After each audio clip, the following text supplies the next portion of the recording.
Hey guys, तो इस video में हम कंटिन्यू करेंगे जो हमने लास्ट वीडियो में किया था, विच वाज गोल्ड कंपनीज को एनालाइज करना। पिछली बार हमने कल्याण ज्वेलर्स को और स्काई गोल्ड को एनालाइज किया था। कल्याण ज्वेलर्स एक रिटेलर है, स्काई गोल्ड जो है वो मैन्युफैक्चरर है, और दोनों की ही काफ़ी अच्छी ग्रोथ आ रही है, काफ़ी अच्छी एक्सपेंशन प्लान्स है, काफ़ी अच्छी गाइडेंसेस है। ठीक है, अब हम इसी को कंटिन्यू करते हुए दो और कंपनीज़ के बारे में बात करेंगे। एक है गोल्डियम इंटरनेशनल और दूसरी है खजांची ज्वेलर्स। गोल्डियम इंटरनेशनल जो है वो थोड़ा lab grown diamonds and in general diamond jewellery की साइड पे है। जो खजांची ज्वेलर्स है वो पहले एक मतलब उनका एक स्टोर है, वो उसको एक्सपैंड कर रहे हैं, और वो B2B बिजनेस भी करते हैं स्काई गोल्ड की तरह। तो रिटेलर भी हैं like Kalyan, and B2B business भी करते हैं स्काई गोल्ड की तरह, और अब वो फोकस कर रहे हैं पूरी ही तरह B2C में जाने का, यानी कि कंज्यूमर स्पेस में जाने का, कल्याण की तरह। ठीक है, तो स्टार्ट करते हैं एनालिसिस गोल्डियम इंटरनेशनल से। मार्केट कैप इसका जब Q1 के रिजल्ट्स आए थे तो 2100 करोड़ था, अभी 3700 करोड़ है। तो काफ़ी अच्छा रनअप स्टॉक में आया, क्योंकि sales in Q1 on a year on year level 40% से बढ़ी। ये फिगर पिछले क्वार्टर में सिर्फ 12% था। PAT in Q1 on a year on year level 27% से बढ़ी। ये फिगर पिछले क्वार्टर में सिर्फ 10% था। तो दोनों ग्रोथ और बॉटम लाइन में, रेवेन्यू और बॉटम लाइन में इंक्रीज आया, और पिछले क्वार्टर्स के कंपैरेटिवली काफ़ी अच्छा इंक्रीज आया। अब बात करते हैं कंपनी के बिजनेस मॉडल के बारे में। कंपनी करती क्या है, राइट? ये OEM है, original equipment manufacturer of natural and lab grown diamonds for large US retailers. ठीक है, ये बेसिकली US में जो कल्याण ज्वेलर्स जैसे स्टोर्स हैं, राइट, कल्याण ज्वेलर्स जैसी कंपनीज हैं जो US बेस्ड हैं, उनको जो डायमंड चाहिए, lab grown and natural diamond, वो थोड़ा सा आउटसोर्स करते हैं अपने कैपेसिटी से, और वो ये लोग के पास ऑर्डर करने आते हैं। ठीक है, तो गोल्डियम इंटरनेशनल बेसिकली उन लोगों के लिए, वो लार्ज मैन्युफैक्चर जो रिटेलर्स हैं US में, उनके लिए मैन्युफैक्चर करता है lab grown and natural diamonds.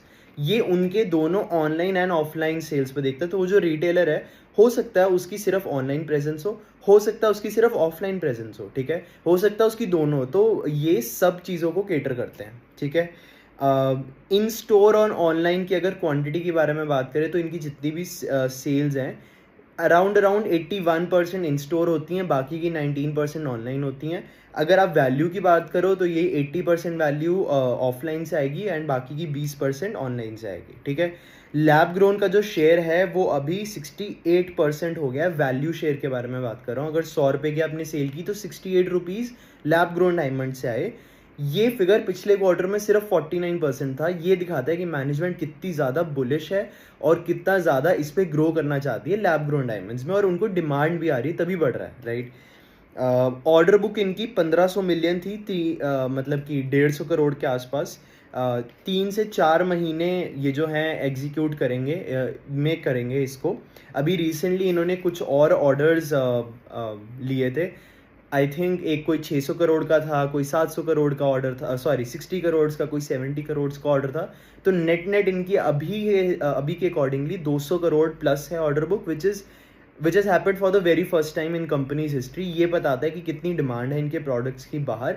However, यहाँ पे एक पॉइंट नोट करने वाला है कि कल्याण ज्वेलर्स ने बोला है इंडिया में इतनी ज़्यादा इसकी डिमांड नहीं है लैब ग्रोन डायमंड्स की, उस पर भी आएंगे। ठीक है, अभी चलते हैं नेक्स्ट पे। तो ई कॉमर्स जो ऑर्डर बुक है, ऑब्वियसली उस ई कॉमर्स जो सेल्स है उसका पार्ट नहीं, क्योंकि e commerce happen at the go, right. मैं गया, मैंने ऑर्डर की, इनके पास प्रोडक्ट था, इन्होंने बेच दिया। इसकी कोई ऑर्डर बुक नहीं होती है। वो जो रिटेलर अपने पास स्टोर में रखना चाहता है उसके लिए वो ऑर्डर देता है, एंड इसके लिए ऑर्डर बुक होती है। ठीक है, अब बात करते हैं USA का जो शेयर है वो 95% है इनके वॉल्यूम्स का, बहुत US डिपेंडेंट है। They are in process of launching Indian retail stores for lab grown diamonds. ठीक है, नाम होगा ब्रांड का ऑरिगेम। 3 से 5 स्टोर्स खोलेंगे Q3 में, एंड ये कोको शोरूम्स होंगे, मतलब कंपनी ओन, कंपनी ऑपरेटेड। तो अभी कल्याण ज्वेलर्स का जब मैंने एनालिसिस किया था, उसमें मैंने स्पेसिफिकली ये पॉइंट इसीलिए बोला था क्योंकि मुझे पता है गोल्डियम इंटरनेशनल जो है वो एक्सपैंड करना चाहता है, वो और एक्सपैंड कर, मतलब वो जा रहा है उसमें, उसने बहुत ज़्यादा टीम हायर कर ली है इसके लिए, and definitely they are going to open the stores. वो कह रहा है कि डिमांड बहुत ज़्यादा है, गोल्डियम कह रहा है कि डिमांड तो ऑब्वियसली ज़्यादा है एंड जो प्राइस है वो भी स्टेबल हो चुके हैं। कल्याण कह रहा है ना ही हमें कोई इंक्वायरी आई है एट द ग्राउंड लेवल, और हमें लग रहा है जो प्राइजेज हैं वो भी स्टेबल नहीं है। गोल्डियम उनका ऑपोजिट बोल रहा है। तो कौन सही है कौन नहीं, ये तो आई थिंक टाइम ही बताएगा। फिलहाल के लिए कल्याण अपनी साइड पे अच्छा कर रहा है एंड गोल्डियम अपनी साइड पे काफ़ी अच्छा कर रहा है। इनकी जो इन्होंने ना एक कंपनी थी EDL, इको फ्रेंडली डायमंड्स करके, उनको उसमें एक स्टेक ले लिया था, और वो जो है बेसिकली एक बैकवर्ड इंटीग्रेशन की तरह इनके काम आता है फॉर लैब ग्रोन डायमंड्स। जो ये रॉ मटेरियल प्रोवाइड करता है for manufacturing of lab grown diamonds. तो ये था इनके इन्वेस्टर प्रेजेंटेशन और जनरल अपडेट के बारे में। अब जाते हैं कि कौन कौन हाईलाइट्स पे। कौन कौन हाईलाइट्स के बारे में बात करें, LGD शेयर हमने बात की 68% 69% के पास है। 33% था ये पिछले क्वार्टर 1 ऑफ फिस्कल ईयर 24 में। तो ईयर ऑन ईयर एक तरह से परसेंटेज वाइज डबल हो गया उसका शेयर, ठीक है। पहले 33% शेयर था, 1/3 था, अब 66-67% हो गया, यानी कि 2/3 शेयर हो गया, तो डबल हो गया उसका शेयर। एंड क्वार्टर 1 ऑफ 24 में सो हाँ, LGD share eight 68% and 33% in quarter 1 of 24, that's it. Wallet share जो है वो इन्होंने बढ़ाया है यूएस के कस्टमर्स में, तभी इनके ग्रोथ आ रही है, हेंस 40% इन टॉप लाइन। तो अगर इनके कंज्यूमर की डिमांड 100 रुपये की थी, वो 50 रुपये गोल्डियम को दे रहे थे, 50 किसी और को दे रहे थे, अभी गोल्डियम ने 50 से वो बढ़ के वो 60-70 पे चले गए, इसलिए उनके टॉप लाइन पे काफ़ी अच्छा ग्रोथ दिख रही है, ठीक है। द प्राइस फ्लक्चुएशन जो है वो कह रहे हैं कि जो भी लैब ग्रोन डायमंड्स में प्राइस फ्लक्चुएशन या स्टेबिलिटी की बात ही करते हैं, राइट। तो सबसे बड़ा फैक्टर है क्योंकि लैब ग्रोन डायमंड सस्ते हैं, राइट, और क्योंकि नेचुरल डायमंड से ज़्यादा उनका कुछ ज़्यादा फर्क नहीं है। तो जब लोगों ने न्यूज़ सुनी तो बहुत लोगों ने प्लांट्स अपने सेटअप कर दिए। प्लांट सेटअप करने से क्या हुआ कि ओवर सप्लाई होगी, ओवर सप्लाई के कारण क्या हुआ कि जो प्राइस थे वो कम हो गए, ठीक है। अब प्राइस कम हो गए तो जो जिन लोगों ने प्लांट सेटअप किए थे वो लॉसेस में जाने लग गए, तो उनको प्लांट बंद करने पड़ गए। तो इसलिए वो कह रहे हैं the price fluctuation is correcting itself. जिन लोगों ने खोला था, जिनके कारण डिमांड बढ़ी थी, जिनके कारण पहले प्राइस फ्लक्चुएट होके नीचे गिर रहा था, अब उन्हीं के कारण जो है ये जो ओवर डिमांड है, उन्हीं के कारण वो सारे बिजनेसेस काफ़ी बंद हो रहे हैं और जो मेन प्लेयर्स हैं वो रह गए हैं, ठीक है। हाँ, तो जो गोल्डियम है उसने इस अपॉर्चुनिटी का फ़ायदा उठा के ये भी किया कि it has sourced a few suppliers of lab grown diamonds, क्योंकि ऑर्डर इनके पास बहुत ज़्यादा है। कंपनी शायद पूरा मैन्युफैक्चर नहीं कर पा रही, तो वो आउटसोर्स भी करे, there is nothing wrong in that, ठीक है। तो 3 से 5 ऑरिगेम के स्टोर्स ये खोलेंगे, कोको स्टोर्स होंगे, 18 से 14 कैरेट गोल्ड होगा और उसके ऊपर लैब ग्रोन डायमंड की ज्वेलरी होगी, तो स्टडेड ज्वेलरी बेसिकली, ठीक है। मुंबई, बैंगलोर, NCR यहाँ पे ये 3 से 5 पहले खोलने का इनका इरादा है in quarter 3 of this year, and then they'll be doing rapid scaling post that. Order book जून के एंड में 180 करोड़ थी, हमने पहले 150 करोड़ बोला था, न्यू ऑर्डर्स आए 180 करोड़ होगी। रिसीव्ड इन्होंने एक 70 करोड़ का ऑर्डर रिसीव किया था रिसेंटली, और इसके अलावा आई थिंक एक और 60 करोड़ का भी बहुत रिसेंटली इन्होंने ऑर्डर रिसीव किया। दे बिलीव अनलाइक यूएस, तो यूएस में जो लार्ज रिटेलर्स है ना, जो यूएस के जो लार्ज बड़े बड़े स्टोर्स हैं, ज्वेलरी स्टोर्स हैं, वो प्रमोट कर रहे हैं वो लैब ग्रोन डायमंड्स को, बट इंडिया में अपने कल्याण ज्वेलर्स की कमेंट्री सुनी, इंटरेस्टेड नहीं है अभी के लिए, राइट, क्योंकि उनको उनकी इमेज बहुत ज़्यादा प्यारी है। अगर कोई कल्याण ज्वेलर का कस्टमर उनसे जाके खरीदता है कोई एक डायमंड, और वो दूसरे या तीसरे दिन या थोड़े दिनों बाद, थोड़े महीनों बाद उसकी वैल्यू ड्रास्टिकली गिर जाती है, तो कल्याण के एज अ ब्रांड उसकी काफ़ी बेइज्जती होगी, ठीक है। और वो ये नहीं करना चाहता है because they know they are in jewellery business, right, और इसमें ट्रस्ट बहुत ज़रूरी है। एक बार आपका कस्टमर का आपके ऊपर से ट्रस्ट उठ गया तो यू आर आउट, ठीक है। हाँ, तो बिलीव क्योंकि यूएस में लार्ज रिटेलर्स प्रमोट कर रहे हैं, इंडिया में नहीं कर रहे, and they want to introduce lab grown diamonds to the Indian crowd, तो इसलिए वो अब अपने खुद के स्टोर खोल रहे हैं, क्योंकि और कोई नहीं कर रहा तो वो खुद कर रहे हैं, ठीक है। ऑरिगेम जो है कोई वो जो ट्रेडिशनल ज्वेलरी है, वेडिंग ज्वेलरी, ये सब नहीं बनाएगा। उनका टारगेट है मॉडर्न कस्टमर्स को टारगेट करना, डे टू डे लाइफ के लिए ज्वेलरी बनाना, ठीक है। इसके साथ वो वेबसाइट भी लॉन्च करेंगे। 3.7 to 4 करोड़ इनका केपेक्स मतलब खर्चा आएगा पर स्टोर का, क्योंकि कोको शोरूम है। को believes, company highly believes in lab grown diamonds, वो कह रहे हैं this will take off once the Indian crowd gets a sense of them, ये काफ़ी अच्छा आगे बढ़ेगा, that's what the company believes again. B2C जो है वो कह रहे हैं उनके मार्जिन ज़्यादा होते हैं B2B के, ये हमने स्काई गोल्ड के लिए, हमने खजांची ज्वेलर्स में भी देखा है, हमने बाकी जगह भी देखा है कि B2C जो मार्जिन है वो ज़्यादा होते हैं B2B से, विच मेक सेंस। यूरोप और मिडल ईस्ट जो है वहाँ पे भी इनके पास स्मॉल अकाउंट्स हैं, वहाँ पे भी ट्राई कर रहे हैं और बड़े अकाउंट्स लेने का। Lab grown diamonds business distribution जो है, बेसिकली आपके पास आगे क्लाइंट्स होने चाहिए लैब ग्रोन डायमंड्स के लिए। बना कोई भी सकता है, मैन्युफैक्चर कोई भी कर सकता है, बट वो ट्रस्ट होना चाहिए, वो डिस्ट्रीब्यूशन आगे होनी चाहिए ताकि आप अपने धंधे को चला सको, ठीक है। तो ये इन्होंने बोला कि बैरियर है इस इंडस्ट्री में एंटर करने का, लैब ग्रोन डायमंड्स की मैन्युफैक्चरिंग की, ठीक है। 15 से 20% गाइडेंस इन्होंने बोली है for the entire year. Most LGD exports are 2 carat और बिलो, तो डायमंड का जो साइज आई थिंक या वेट होता है 2 कैरेट और बिलो। नो लॉन्ग, इनको लंबे कॉन्ट्रैक्ट्स नहीं मिलते हैं, ठीक है, बट ये SKU बेस्ड होते हैं। अगर आपने एक डिज़ाइन की एक रिंग जो बहुत फेमस होगी तो आपको बहुत ऑर्डर आएंगे। अगर अनफॉर्चुनेटली आप कोई ऐसा प्रोडक्ट नहीं डिज़ाइन कर पाते जो वायरल हो तो आपको उतने ऑर्डर नहीं आएंगे। तो कोई लॉन्ग कॉन्ट्रैक्ट साइन नहीं होते हैं यहाँ पे कि जैसे केन्स ने किसी के साथ, केन्स जो EMS स्पेस का प्लेयर है उसने किसी के साथ साइन कर लिया ऑर्डर, या फिर VPRPL या कोई और इंफ्रास्ट्रक्चर जो थीम बेस्ड स्टॉक है उनको ऑर्डर मिलते रहते हैं ऐसे लॉन्ग टर्म बेस 2-3 साल के। यहाँ ऐसा नहीं होता है। तो ये था गोल्डियम के बारे में। काफ़ी इंटरेस्टिंग कंपनी है, काफ़ी इंटरेस्टिंग मोड पे है इस वक्त। अभी अपनी रिटेल जर्नी शुरू करेंगे तो उसमें पता चलेगा, पहले जब ये कुछ स्टोर्स खोलेंगे क्या रिस्पॉन्स आता है। अगर रिस्पॉन्स काफ़ी अच्छा हुआ जो कंपनी को एक्सपेक्टेड है तो रैपिड उसके बाद या आगे स्केल करेंगे। तो हाँ, देखते हैं अगले क्वार्टर्स में क्या होगा। दूसरी कंपनी जिसकी बात करेंगे आज वो है खजांची ज्वेलर्स। मार्केट कैप इसका 1300 करोड़ है। Sales in Q1 on year level 100% से बढ़ी, एक्चुअली 104% से। Half two of physical year 24 में इनका 67% इंक्रीज हुआ था। PAT in Q1 on year level 232% से बढ़ा। ये फिगर पिछले मतलब half two of physical year 24 में 102% था। तो पहली बात तो इसकी दाद देनी पड़ेगी कंपनी की कि despite of heat wave, despite of elections, जो बाकी काफ़ी कंपनीज़ ने एक्सक्यूज़ दिया कि उनके कारण उनका रेवेन्यू ग्रोथ कम आ गया, कुछ नेगेटिव में चले गए, रेवेन्यू ग्रोथ में डी ग्रोथ हो गया, वो उनके कारण आया, बट कंपनी ने एक्चुअल में इंक्रीज़ ही किया एक तरीके से, ठीक है। और इस लेवल को मेंटेन करना जैसे स्काई गोल्ड ने मेंटेन किया है, it's commendable job that they have done. और कंपनी का बिजनेस मॉडल भी बहुत ज़्यादा इंटरेस्टिंग है, ठीक है। तो पहली बात तो अब स्टार्ट करते हैं बिजनेस मॉडल पे। ये बेस्ड हैं तमिलनाडु में। ये ऑफर करते हैं gold, diamond and precious stones plus coins and bars जो एज एन इन्वेस्टमेंट लोग खरीद लेते हैं, and serves in both wholesale and retail, ठीक है। तो wholesale as an basically customers को डायरेक्टली भी बेचते हैं और बाकी बिजनेसेस को भी बेचते हैं। तो कल्याण एंड स्काई गोल्ड दोनों का मॉडल है इनके पास, ठीक है।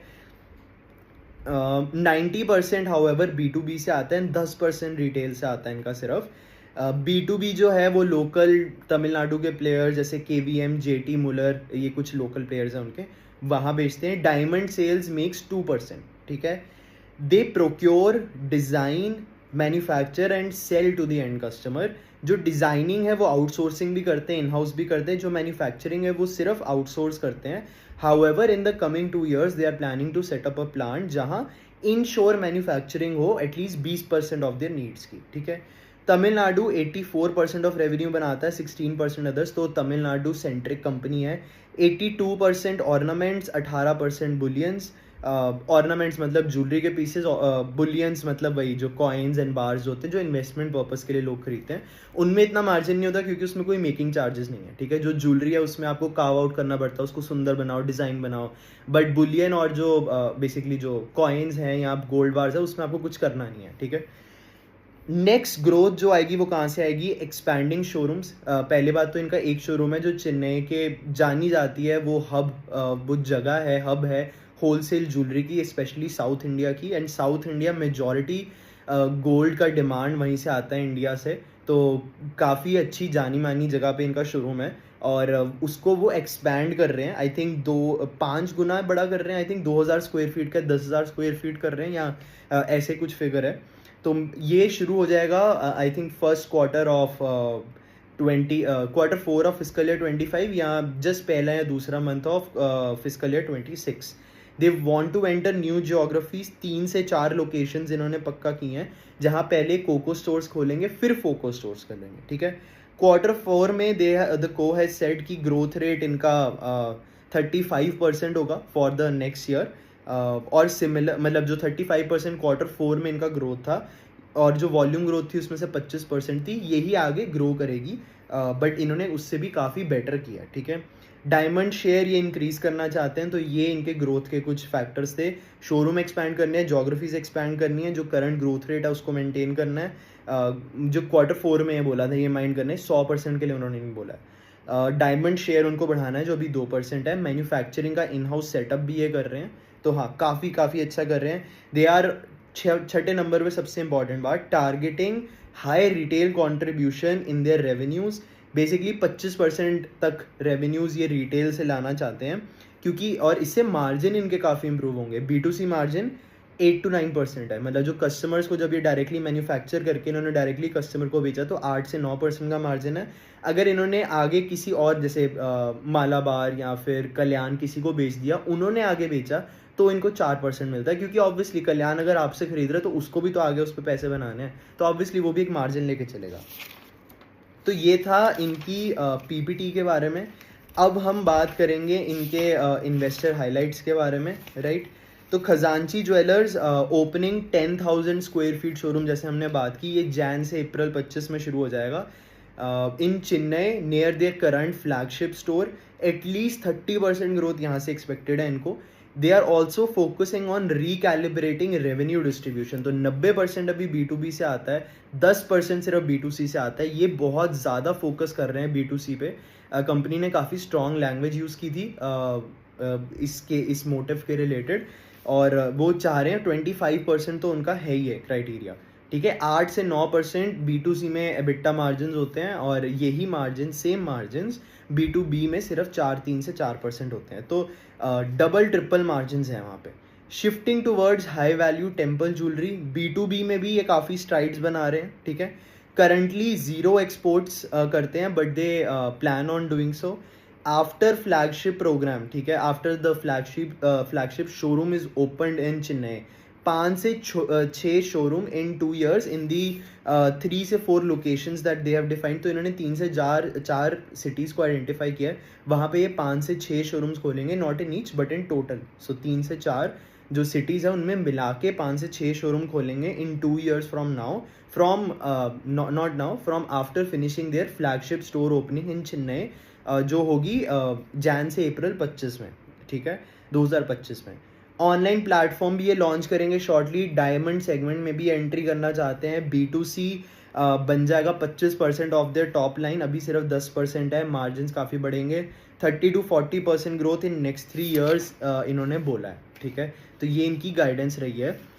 they have been outperforming their guidance, so has been the case with a lot other jewelry companies। हमने इस वीडियो में डायमंड्स को टच किया, मेनली लैब ग्रोन डायमंड्स को। नॉर्मल तो हम डायमंड की बात करते रहते हैं कि स्टडीड रेशो ज़्यादा होना चाहिए, स्टडीड रेशो ज़्यादा होगा तो मार्जिन ज़्यादा होंगे कंपनी के, क्योंकि नॉर्मल ज्वेलरी के कंपैरिजन में जो स्टडीड ज्वेलरी होती है उसके मार्जिन ज़्यादा होते हैं। बट अभी हमने बात की लैब ग्रोन डायमंड्स की, जो एक अपकमिंग फील्ड है और एक कंपनी पूरी तरह से बेट कर रही है उस पर। तो either it can turn out to be very good for the company and very good for the shareholders, या फिर वो बिल्कुल ही जीरो हो जाएगा।